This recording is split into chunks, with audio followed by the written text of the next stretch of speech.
words and to those perspectives, if you will.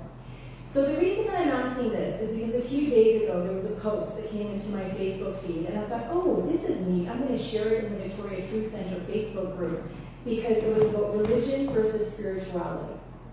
And it was shared by Gary Lynn Floyd, who is a very well-known musician in the New Thought world, and a really, really lovely individual. We sing some of his music here on Sundays. And so I don't know where the original post came from, but he's the one who shared it, so I thanked him for sharing it and thought it fits in so well with this month of perspective at BTC. So this is what the post was. Religion versus spirituality. Religion worships God. Spirituality encourages oneness with God. Religion, God is outside of you. Spirituality, God is within you. Religion separates people who have different beliefs. Spirituality unites people regardless of their beliefs. Religion teaches people to be afraid of hell. Spirituality teaches people to create heaven on earth. Religion is based on fear and restriction. Spirituality is based on love and freedom. Religion feels like being a single drop in the ocean, whereas spirituality, and this comes from a Rumi quote, feels like being the entire ocean in a single drop. And religion is based on others' experiences, whereas spirituality is based on your personal experience. So this was a post, and I didn't weigh in either way. I just offered it to the group as sort of like, here, fits in with this month of perspective. And someone ended up posting such a neat quote that was very, very positive about religion. I thought, ooh, this is great. Because so often people can come at religion from a really, really negative perspective, right? And it's like religion bad, spirituality good. Even in the New Thought world, I've been on that side of like, we're not religious, we're spiritual, right? But if you go and look up the definitions in the dictionary, and I'll let you guys do that, you can see that there are commonalities between spirituality and religion that definitely overlap. And saying that you're one versus the other isn't necessarily a good thing to do, because then what's happening? You're limiting yourself, right? So the quote that was offered was by Bernice Ram, who is actually one of the Authentic Relating facilitators who's here on first and third Sundays of the month. And I'm saying that because it's in the Facebook group, so it's totally public and there's no big secret or anything. And I did tell her that her quote was, informing my talk today. So in there, she offered that religion is, quote unquote, a search for significance and ways to relate to the sacred, and spirituality is a search for the sacred. And this was a quote by Kenneth Pargament, who I only learned about today. Mary, do you know who he is? You're nodding your head. No? Okay, just sort of like, yes, I'm listening. And so I found out that he is an American psychology professor who really is into how religion, spirituality, and psychology interplay with each other. So I looked up some of his books, and the one book that I was really interested in, I could get on Amazon for $992. I didn't get it. Okay, but Bernice was kind enough to send me a paper that she found really, really interesting, and then a site where he has an amazing site. And then there is another site where his books are available for teachers and professors and counselors and things like that, and for a much more reasonable price. So anyway, I really appreciated this idea of religion being the search for significance in ways related to the sacred, and spirituality being a search for the sacred. Because in that quote, there's nothing positive or negative. It's just, this is the way it is. Receive this as information, do with it what you will. It was so neutral, but it's also so powerful at the same time because it's so open. There's no judgment, there's no criticism, there's no sort of weighing in on either side of the fence, if you will, which is something that, again, even in New Thought, we can do quite well. We can be very judgy of people who call themselves religious, because religion is associated with fundamentalism and with being closed-minded. Some of the stuff that I read off of that Facebook post, which came from whom I don't know. But I wanted to talk about that today because I wanted to see if in this month of perspective, we can open ourselves up to thinking about how do I identify with religion or spirituality or neither, and is there maybe room to consider something different for myself? One of the questions that I got, and I think most of us got during our ministerial panels, was, can you explain the difference between doctrine and dogma? And that's kind of what it comes down to. You know, there's belief, and then there's like militant ways of enforcing that belief. And so really, it's about what do you believe? You know, and what you believe may not be what you believe for the rest of your life. What you believe can work in this moment, but as you age, as you grow, as you expand, as the consciousness you are develops, maybe something else is more apropos, and maybe the beliefs that you've held dear up until now don't really fit anymore with the kind of life experience that you want to create for yourself.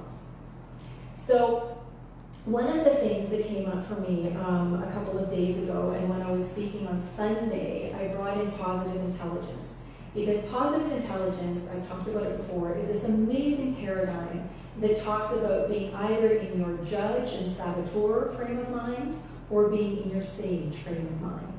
And the judge and the saboteurs, those are the critical guys. Those are the little rapscallions who are in there, who've been there since childhood, who were there to protect us when we were little kids, but have totally overstayed their welcome and are now wreaking havoc with us feeling free and calm and focused with our life choices and our life experience.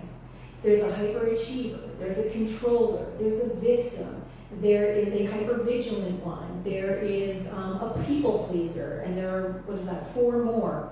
And so all of these are really not so much sort of like things that are outside of us that are affecting us, as they are aspects of our personalities and tendencies of behavior that are based on our personalities, which are so tied in with the perspective that we have and the perception that we entertain of whatever it is that is going on in our lives. And so in positive intelligence, the idea is to get out of the back part of the brain, which is the part of the brain that identifies with and even activates fear, anxiety, overwhelm, negativity, and move into the middle prefrontal cortex, which brings us into the present moment, which allows us the opportunity to become calm and focused and clear-headed so that we can make better choices, so that we can feel better about ourselves, each other, our world. And one of the things that we talk about in positive intelligence is that if you are in conflict with someone, or you just cannot see eye to eye, you are butting heads, in order to move forward, you need to move into your sage mode, and as you move into your sage mode, to move into your sage mode, one of the ways to do that is to recognize that the other party is at least 10% right.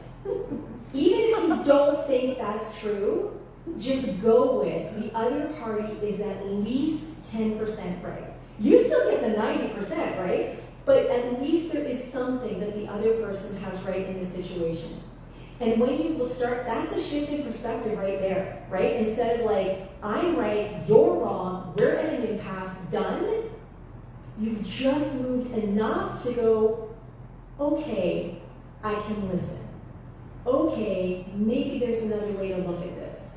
Okay, maybe there's something I'm not seeing in this. Enlighten me, inform me, enroll me in your point of view. And the way that we move from the back part of the brain to the front part of the brain in positive intelligence is to get into the body. We literally want to get out of our minds and we want to anchor ourselves in our body.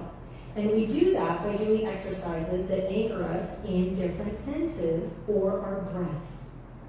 And so because today I finally had another Aramaic Jesus class this morning with Neil Douglas Klotz, which is all about the breath, right? This one universal breath and all of these little tiny held breaths that are us and our life experience, then I thought it would be great to bring in some Aramaic Jesus in sort of with this positive intelligence idea to get out of the back part of the brain and into the middle prefrontal cortex, which also is adjacent to the area of the brain where oneness is cultivated, where oneness is experienced and felt.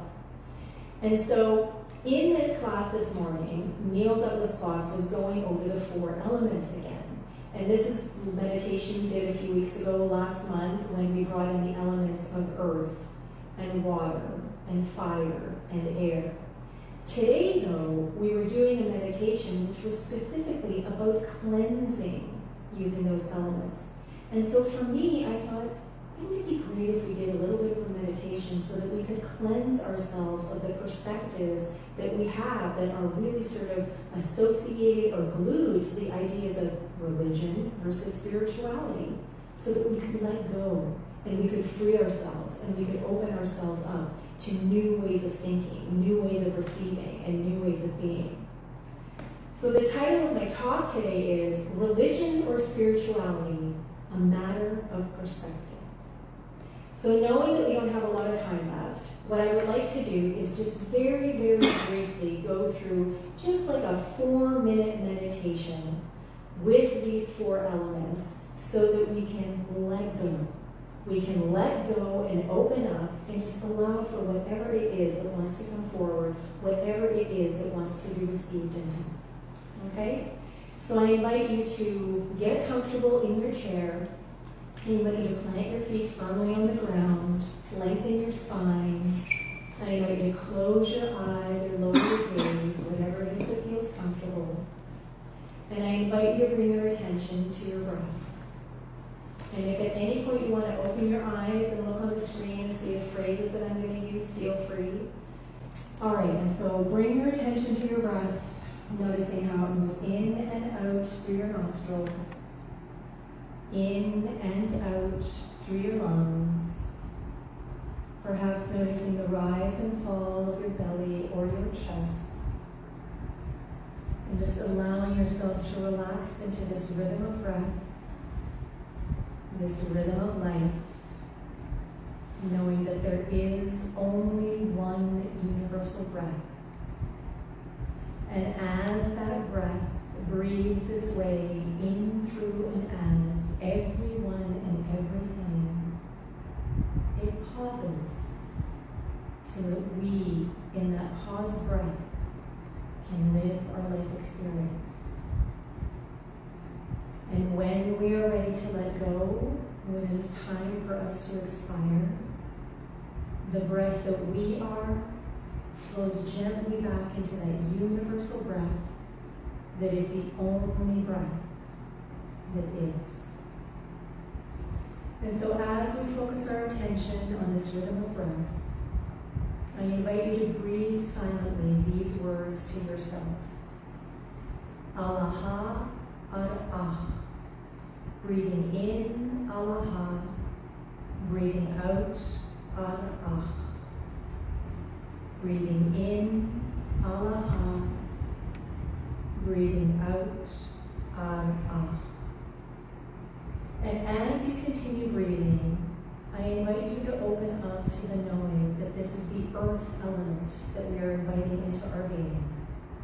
And so breathing up from the ground below and breathing from the heavens above, breathing in and then out through our heart, cleansing ourselves of anything to do that is stuck with touch. Alaha, ah. Alaha, ah. Freeing our structure, our scaffolding, our bones and ligaments of anything that does not belong. And then moving over to Alaha Maya. Alaha Maya. Breathing in through the nose and out through the mouth.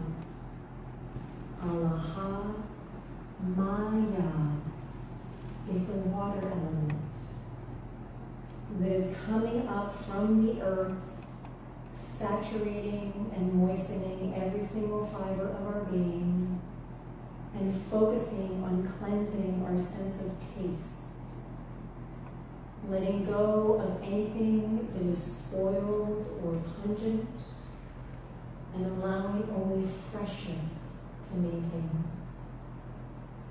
Alaha Maya. Alaha, Maya. And now I invite you to change your breathing to be in through the mouth and out through the nose as we invite the fire element into our being. Alaha, Nukhra.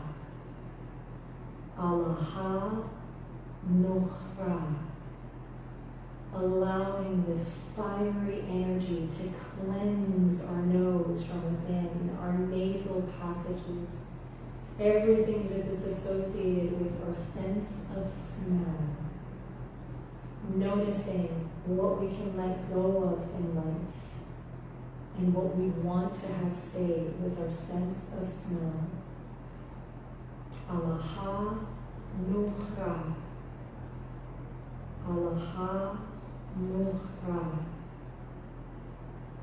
Trusting that what one is smelling or sensing through their nose is what one wants to experience, what wants to be experienced in this moment.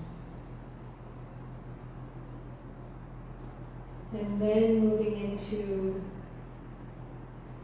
air, Alaha Ruha. Alaha Ruha. Knowing that this cleansing is harmonizing our sense of hearing.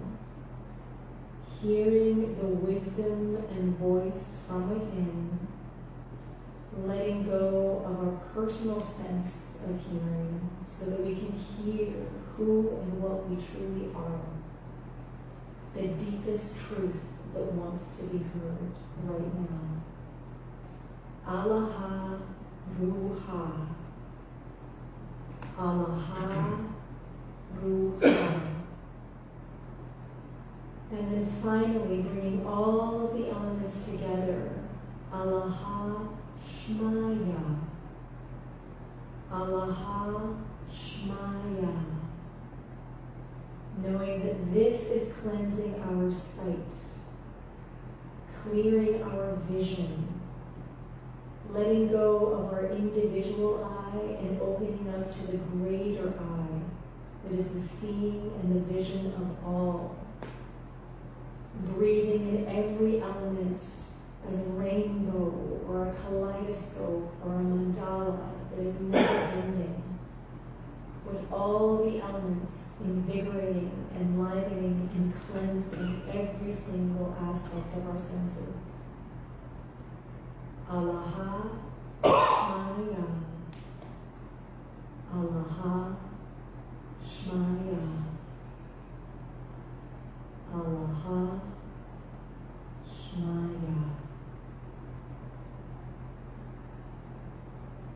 And then as Neil ends things, Amen, Amen, Amen. As we would end things, and we thought, and so it is. And so when ready, I invite you to gently open your eyes, rub your hands together, move your feet around, allow yourself to become more physically aware of who you are, where you are in the room. And I'm going to repeat the quote that we had for meditation, which was by Kenneth Parliament. Through the lens of the sacred, we can see ourselves in broader perspective as small but significant parts of the larger stream that flows through and beyond our individual lives. So this is about recognizing that even though we are these held breaths, we have finite lifetimes, though within that finite lifetime, within that held breath, we are part and parcel of something so much bigger. And if we could shift perspective, whatever way you want, whether it's philosophically, spiritually, religiously, mathematically, scientifically, doesn't even need to have a label to it. But if we could just remind ourselves to shift perspective often enough to remembering who we truly are, and life would start to look and feel different than it does right now. And a lot of times, it can even get better. So as we use our breath to intentionally connect to and activate the power of the 4 elements around and within us, we allow ourselves the opportunity to broaden perspectives in the present that might otherwise keep us stuck in the next now moment. So when it comes to religion versus spirituality, it's not about good or bad, limiting, unlimiting. It is about what does it mean to you? And are you able to look at both in a positive, life-affirming way? From a quantum perspective, something can be true, it can be false and true, and it can be neither. So when I ask again, do you consider yourself religious? Do you consider yourself spiritual? Do you consider yourself both? Or do you consider yourself neither? That answer could change from moment to moment, depending on the perspective that you're entertaining. So ultimately, I invite you to become more and more aware of the perspective through which you are viewing your world, through which you are receiving your world, through which you are creating your life experience. Because it's your perspective, which is so connected with the choices that you make, that dictates or informs whatever the next now moment is going to be. And as always, the choice is up to you. Thank you, and so it is.